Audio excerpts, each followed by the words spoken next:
Hello students, today we'll be completing chapter number 4 of SS for standard 8 student. The name of the chapter is How Traders Became Ruler.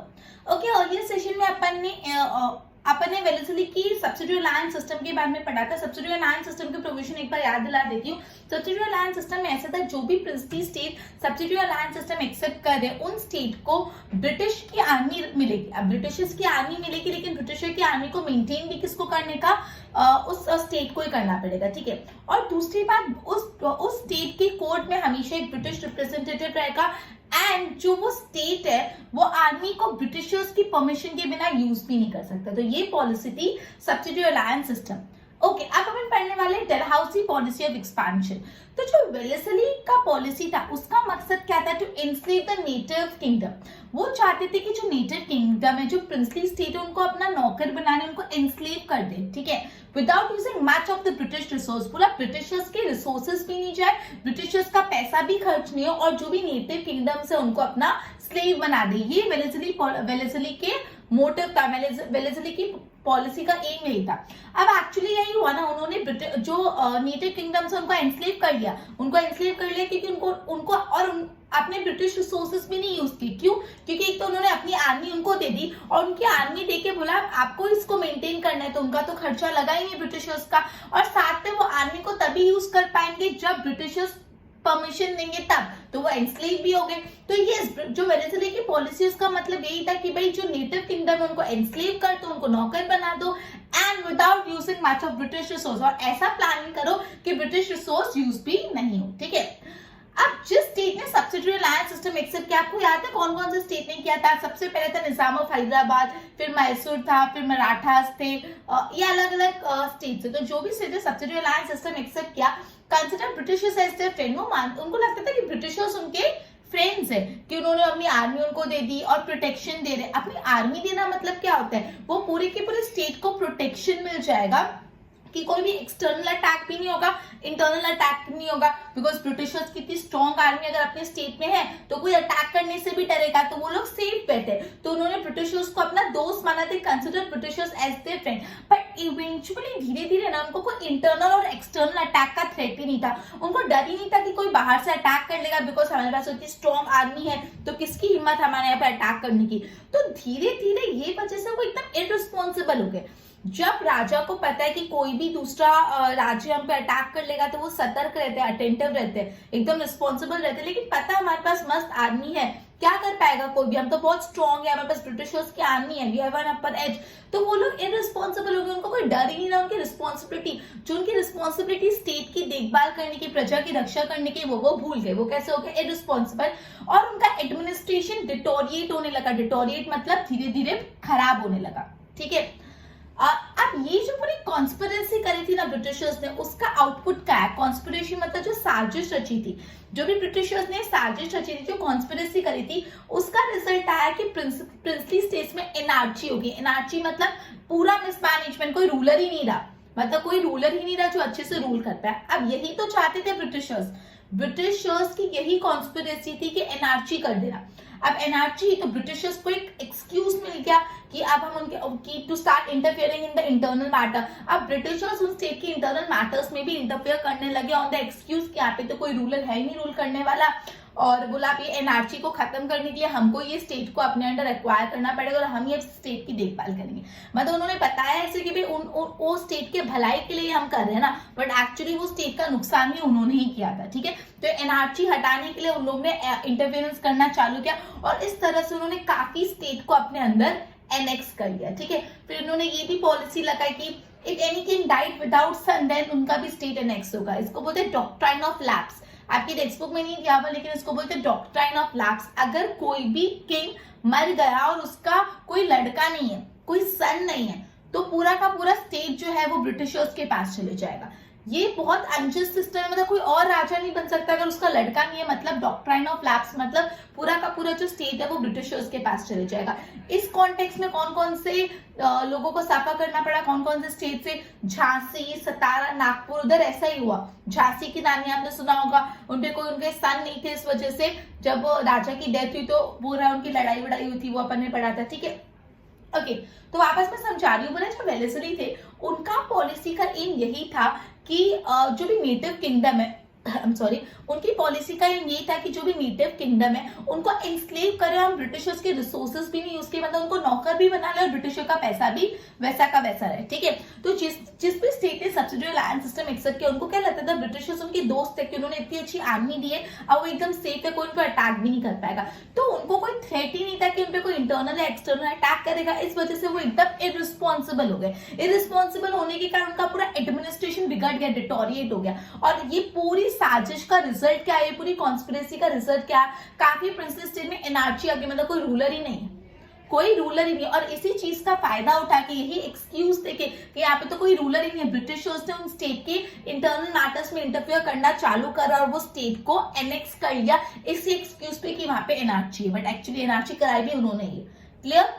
और फिर उन्होंने ये concept भी लाया, कोई भी राजा मर रहे और उसका कोई सन नहीं है as a legal heir, sorry as a heir, मतलब उनका कोई सन नहीं है, तो पूरा का पूरा स्टेट ब्रिटिशर्स को चला जाएगा, ठीक है। ये बहुत अनजस्ट सिस्टम था जिसको डॉक्ट्राइन ऑफ लैप्स बोलते हैं, जो इस डॉक्ट्राइन ऑफ लैप्स का शिकार झांसी, सतारा और नागपुर हुए, ठीक है।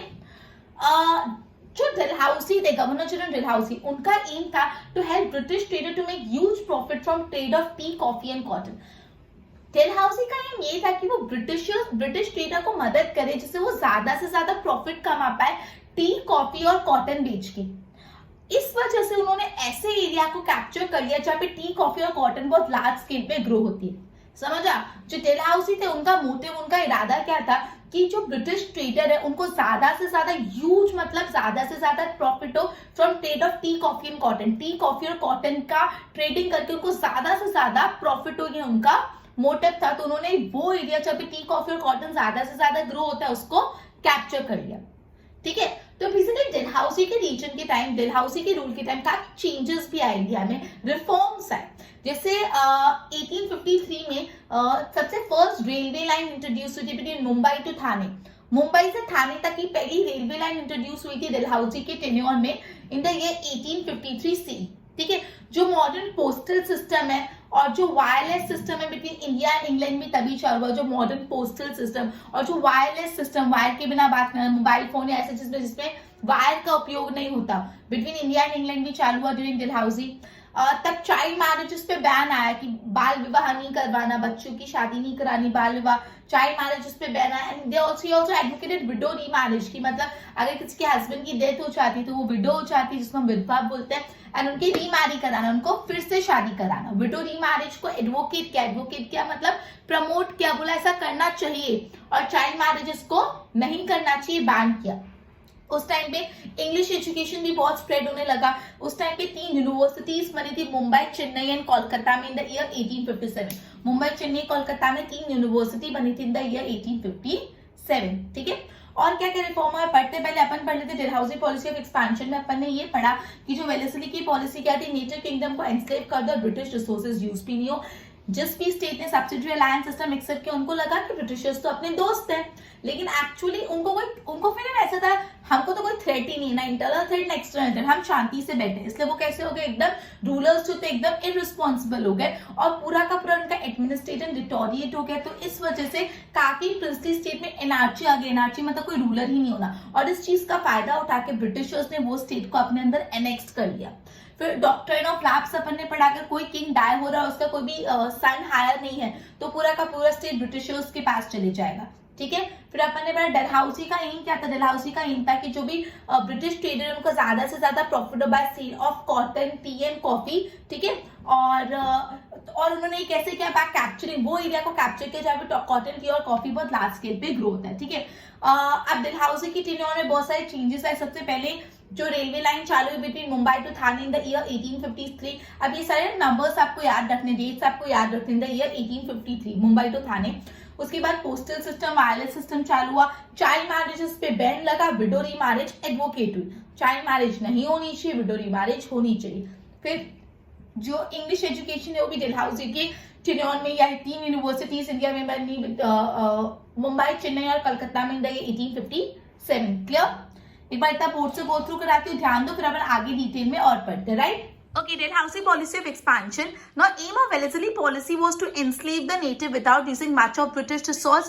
The state that accepted subsidiary alliance system, they were considered as Britishers, their friend. But eventually क्या हुआ, absence of internal and external threat, वो एकदम इररिस्पॉन्सिबल बन गए, the administrative start deteriorating. Output क्या था इस कॉन्स्पिरेसी का, output of the conspiracy, anarchy आगे काफी प्रिंसली स्टेट में, Britishers got excuse to start interfering on the internal matter on protection putting end to anarchy. उन्होंने बोला हमको इनार्ची खत्म करनी है, इसलिए हम इंटरनल मैटर्स में इंटरफियर वो लोग करने लग गए। Annex many state under the excuse, okay, if king died without son, तो वो भी एनेक्स कर लिया, इसको क्या बोलते हैं, doctrine of lapse, okay. Jhansi, Satara, Nagpur, ये सब ऐसे ही एनेक्स्ड हुए। Now Dalhousie का aim था to help the British trader to make huge profit from trade of tea, coffee and cotton by capturing area that produces these commodity. Okay. Now many changes were introduced during Dalhousie tenure. सबसे पहला change है, first railway line started between Mumbai to Thane in the year 1853 CE. Then model postal system और wireless system between India and England चालू हुआ. Law passed हुआ to ban the child marriages और widow remarriages, advocate होने लगी. English education spread हुआ. 3 क्या बताए यूनिवर्सिटी एस्टैब्लिश हुई, मुंबई, कोलकाता और चेन्नई में इन द ईयर 1857, राइट। पर इसको गो थ्रू करो।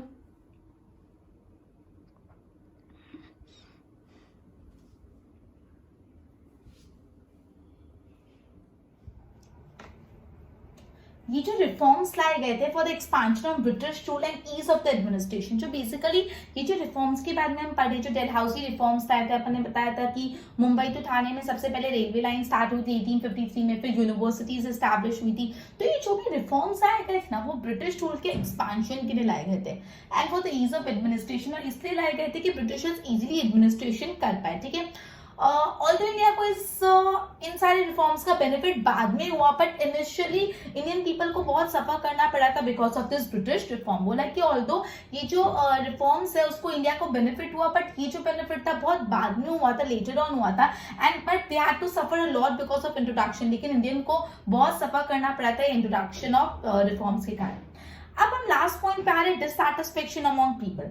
तो बोला पहले सब्सिडरी लैंड सिस्टम आया बाय वेलेस्ली, उसके बाद डलहौजी के रिफॉर्म्स आए, जिनको जो डलहौजी पॉलिसी ऑफ एनेक्सेशन आया, इससे पूरा नेशन टेरिबली इफेक्ट हुआ, ठीक है। तो पहले तो सब्सिडरी लैंड सिस्टम, उसके बाद डलहौजी का एक्सपांशन सिस्टम, इस सबसे जो पूरा सब्सिडरी लैंड सिस्टम है बहुत टेरिबली शुक हो गया, ठीक है। एंड इससे बहुत सारा डिससैटिस्फैक्शन हो गया अमंग पीपल टुवर्ड्स ब्रिटिश। इस वजह से जो लोग थे वो ब्रिटिशर्स की टुवर्ड्स काफी डिससैटिस्फाइड रहने लगे, ठीक है। वो ब्रिटिशर्स की टुवर्ड्स काफी डिससैटिस्फाइड रहने लगे, और जो ब्रिटिशर्स ने जो डलहौजी ने रिफॉर्म्स लाए थे, it added fuel to the fire, मतलब बोलते ना आग में घी डाला, क्लियर, कि ऑलरेडी इतनी प्रॉब्लम्स है, फिर और रिफॉर्म्स आए। कुछ लोगों ने, अलग अलग लोगों ने उस रिफॉर्म्स के लिए अलग अलग तरीके से रिएक्ट करा। जो ऑर्थोडॉक्स पीपल थे उनका मानना था जो रिफॉर्म्स है वो इंडिया के कल्चर को खराब कर रहे हैं, ठीक है, ओके। अब अल्टीमेटली पूरा डिससैटिस्फैक्शन का रिजल्ट था 1857 रिवॉल्ट। 1857 रिवॉल्ट क्या है अपन फर्दर पढ़ेंगे, बट ये 1857 सबसे पहली रिवॉल्ट है जो ब्रिटिशर्स के खिलाफ इंडियंस ने की थी।